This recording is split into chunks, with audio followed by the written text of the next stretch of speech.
The 11:48 p.m. notification lit up my phone like a distress flare in a dark room. Transfer complete. $75,000 sent to Morgan Bali Fund. I didn't blink.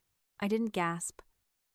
I just stared at the glowing numbers on the screen, the rain outside my Seattle apartment window blurring the city lights into streaks of gray and gold. That money wasn't just digits in a bank account. It was 3 years of freelancing, of sleeping on a futon, of eating instant noodles while I designed sustainable homes for people who could afford them. It was my master's degree tuition. It was the seed capital for my own firm. And now, with a single tap authorized by my father, it was gone. Liquidated to pay for a destination vow renewal for my sister Morgan, who apparently needed a win after her first marriage imploded. I closed my laptop with a snap that echoed in the silent room. Cold. Final. Before I tell you what I did next, I want to know who I'm talking to. Drop a comment with your city and the current time. I want to see how far this story travels. I drove to Mercer Island the next morning. The rain hadn't stopped, just thinned into a relentless drizzle that coated everything in a sheen of cold. My parents' house was a glass box perched on a cliff, beautiful and transparent, exactly the kind of place where secrets were impossible to hide but easy to ignore. I found them in the living room, surrounded by open suitcases and designer clothes. My mother, Tiffany, held up a silk caftan, frowning at the light. Thomas, my father, was on his tablet checking flight upgrades. They looked up when I walked in, not with guilt but with mild annoyance, like I was a delivery driver arriving too early. "Sophia," my mother said, smoothing the fabric. "You're here. We're a bit chaotic right now. Morgan is having a crisis about the floral arrangements." I didn't sit down. I stood in the doorway, my hands deep in my coat pockets, feeling the weight of the house key I still carried. "Why?" I asked. Just one word. My father didn't even look up from his screen. "It's temporary, Sophia. Don't be dramatic. Morgan needs this. She's had a rough year, and you're capable. You always figure it out. You can earn it back in 6 months." Earn it back. Like my life was just a faucet they could turn on and off at will. Like my stability was a resource they were entitled to harvest. I looked around the room at the Italian leather sofas, the original art on the walls, the sheer unadulterated excess. They weren't borrowing money.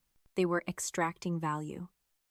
I realized then, with a clarity that felt like ice water in my veins, that I wasn't their daughter. I was their insurance policy. Their backup generator, the utility that kept the lights on in their golden child's life. I reached into my pocket, pulled out the heavy brass key, and placed it gently on the marble console table. It made a dull clink.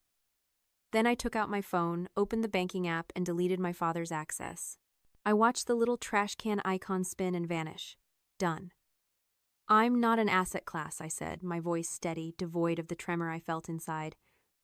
"And this bank is closed." My mother finally looked at me, really looked at me, her eyes widening slightly. "Sophia, don't be petty. We're family." I turned and walked out the door, the rain hitting my face like a baptism. I didn't slam it. I just closed it. As I drove away, the house shrinking in my rearview mirror, I didn't feel free. Not yet. I felt the invisible chain of the survivor snapping. For years, I'd been making micro-investments in them, fixing their Wi-Fi, mediating their arguments, lending them cash I never saw again. I thought I was buying love. I thought I was paying dues. But now I realized those weren't investments. They were sunk costs. And the only way to win was to stop the bleed. To cut the loss and walk away before they bankrupt me completely. The site office in Portland was a shipping container. That's not a metaphor. It was a literal steel box painted a dull industrial gray, sitting on a muddy lot where a new eco-complex was supposed to rise. Inside, it smelled of wet concrete and stale coffee. I sat at a folding table, my breath fogging in the unheated air, sketching, drafting plans by the light of a camping lantern because the generator was fickle. This was my life now. While Morgan posted photos of $500 floating breakfasts in Bali, hashtags blessed and second chances, I was eating cold peanut noodles and trying to keep my ink from smudging in the damp. It was unglamorous. It was gritty. It was cold. But it was mine. I worked as a freelance drafter for a firm that demanded perfection and paid in exposure and late checks. I took every shift, every overflow project, every tedious detail drawing that the senior architects didn't want to touch. I became a machine of production. I blocked my family on everything: phone, email, social media. Silence was the only luxury I could afford. But I kept one window open, a burner account completely anonymous, just to monitor Dylan, Morgan's husband. The tech entrepreneur who always seemed to be on the verge of a breakthrough that never came. His posts were getting desperate. Manic stories about crypto yields blurry charts that promised the moon, hashtags about grinding and hustling that felt less like inspiration and more like panic. He was the weak link. I knew it. I just needed to wait for the snap. 6 months in, I secured my first solo contract. It wasn't a skyscraper. It was a green micro-housing project for a local nonprofit. Tiny, efficient, sustainable units for transitional living. The budget was tight, the timeline was impossible, and the fee was barely enough to cover my rent. But when I stamped the blueprints with my own seal, Sophia Vance Architect, I felt a heat in my chest that had nothing to do with the camping lantern. It was the first thing I had built that they couldn't touch, that they couldn't liquidate, that they couldn't trade for a party. I framed the first permit approval and hung it on the corrugated metal wall of my container. It was crooked. It was cheap. It was the most beautiful thing I had ever seen. The micro-housing project won a regional sustainability award. It was a small plaque, really made of recycled glass, but it caught the light in a way that made people stop and look. A major tech developer saw it. He saw the efficiency, the elegance, the way I used constraints not as limits but as design features. He called me the next day. "I want you to design our new eco-campus," he said. $3.5 million. I didn't scream. I didn't cry. I just gripped the phone until my knuckles turned white and said, "When do we break ground?"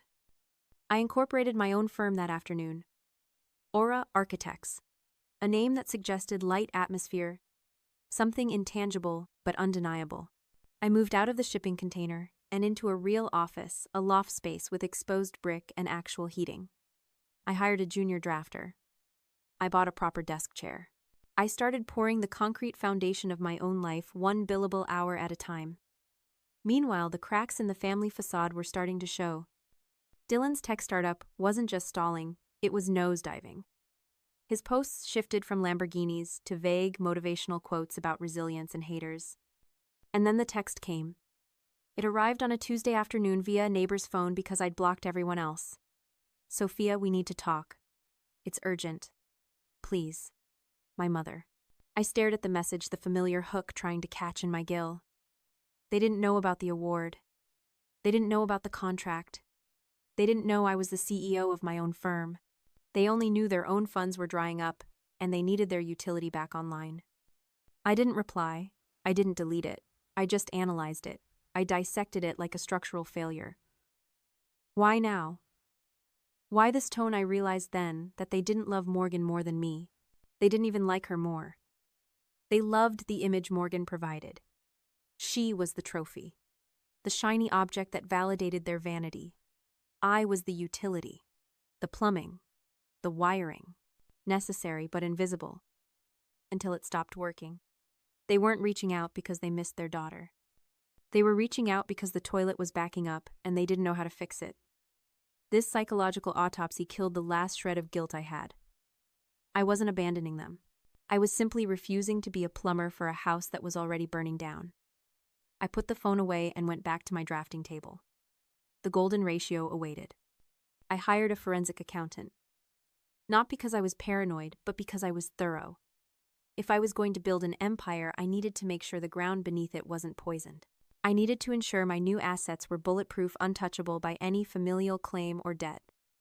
The accountant, a sharp woman named Elena, with glasses that magnified her skepticism, came back to me a week later. She looked pale. "You need to see this," she said, sliding a file across the desk. It wasn't just the $75,000. That was the tip of the iceberg. The real horror was buried deeper. Dylan, the genius tech husband, the man my parents adored because he reflected their own shallow ambitions, had convinced Thomas and Tiffany to sign a power of attorney 6 months ago. For tax optimization, he'd said, to protect their estate, to grow their wealth. He hadn't invested their money. He had leveraged it. He had taken out a high-risk margin loan against their Mercer Island home, the glass box on the cliff, the symbol of their status. He bet the house on a crypto coin that had crashed 90% in the last month. The house wasn't just underwater, it was drowning. It was anchored to the bottom of the ocean. And because they had signed that document, because they had been so eager to believe in the fairy tale of easy wealth, they were liable. They weren't just broke. They were facing fraud investigations if they couldn't cover the margin call. They were accomplices to their own destruction.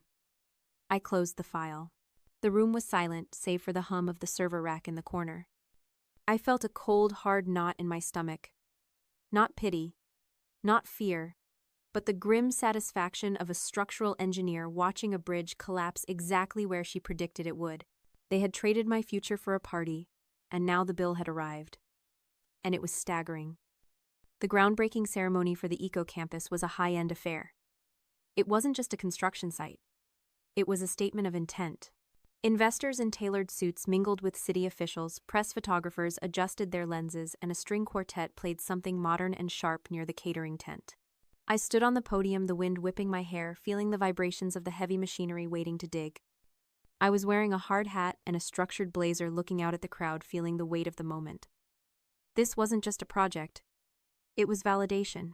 It was $3.5 million of trust placed in my hands. And then I saw them. My parents. They looked disheveled. My father's suit, usually impeccable, was wrinkled and hung loosely on his frame, his tie undone at the collar. My mother's hair was wind-blown, her face devoid of the makeup she used to wear like armor. They looked like ghosts who had wandered into the wrong party, blinking in the harsh light of my reality. They weren't on the guest list. They shouldn't have been past security. But desperation has a way of slipping through cracks. They cornered me near the catering tent as I stepped down to greet a council member. Their eyes darted around, nervously scanning the crowd as if they expected to be thrown out at any second. "Sophia," my mother hissed, grabbing my arm with a grip that was painful in its intensity. "We need to talk. Now. It's an emergency." I looked at her hand on my sleeve, then up at her face.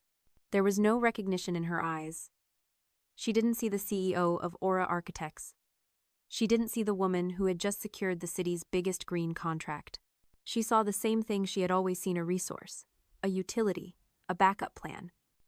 "We need you to co-sign a bridge loan," she whispered, her voice trembling. "Just for a few months. To save the house. The bank is moving forward with the auction. We just need your signature.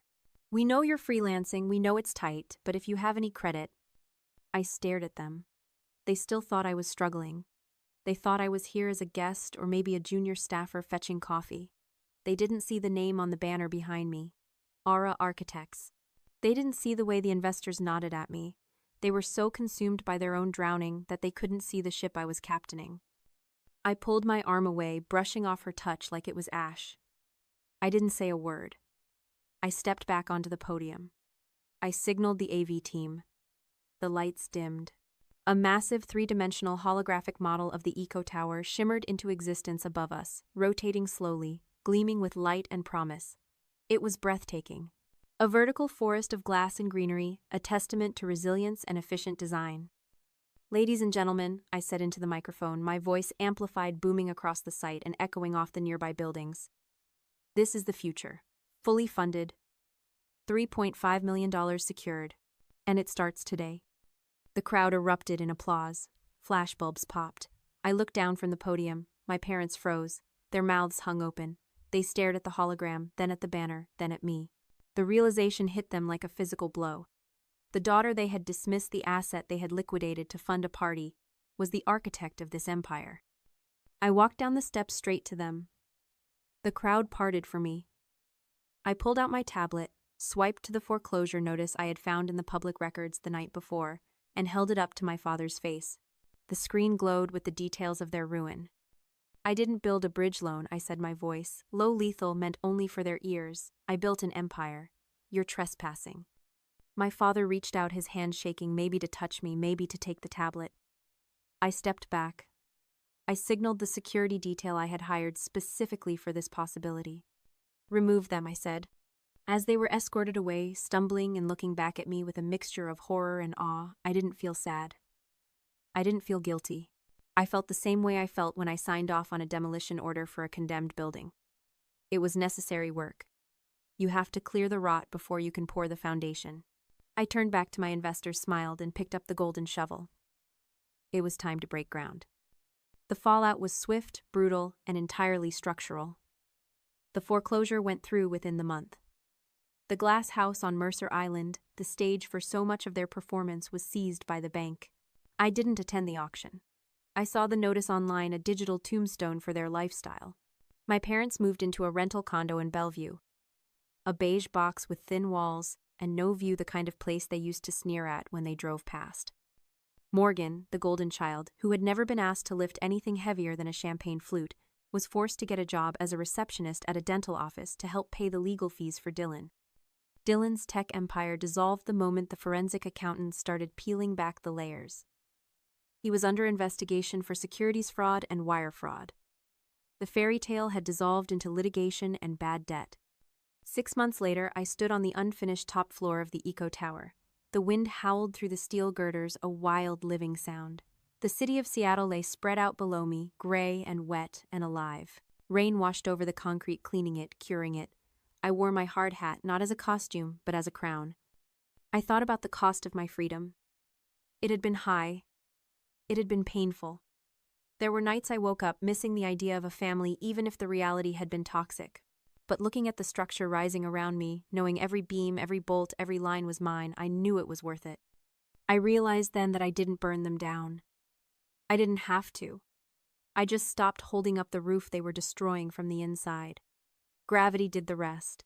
They had spent their lives consuming money, consuming status, consuming me. I had spent my life building. And in the end, consumption always collapses on itself. Construction endures. Revenge isn't about destruction. I realized watching a ferry cut through the dark water of the Sound. That's a myth. Revenge is about construction.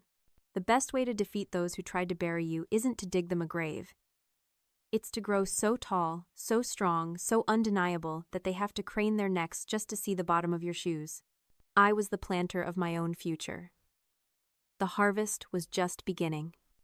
I walked to the edge where the safety railing met the open air. I didn't hate them. I didn't wish them harm. I just didn't carry them anymore. I had evicted them from my mind, foreclosed on their access to my life, and demolished the guilt they had installed. If you're currently building your life on the rubble of someone else's doubt, keep going. Don't let them rent space in your head. Evict them, and build your own table. Share this story if you're ready to break ground on your own future.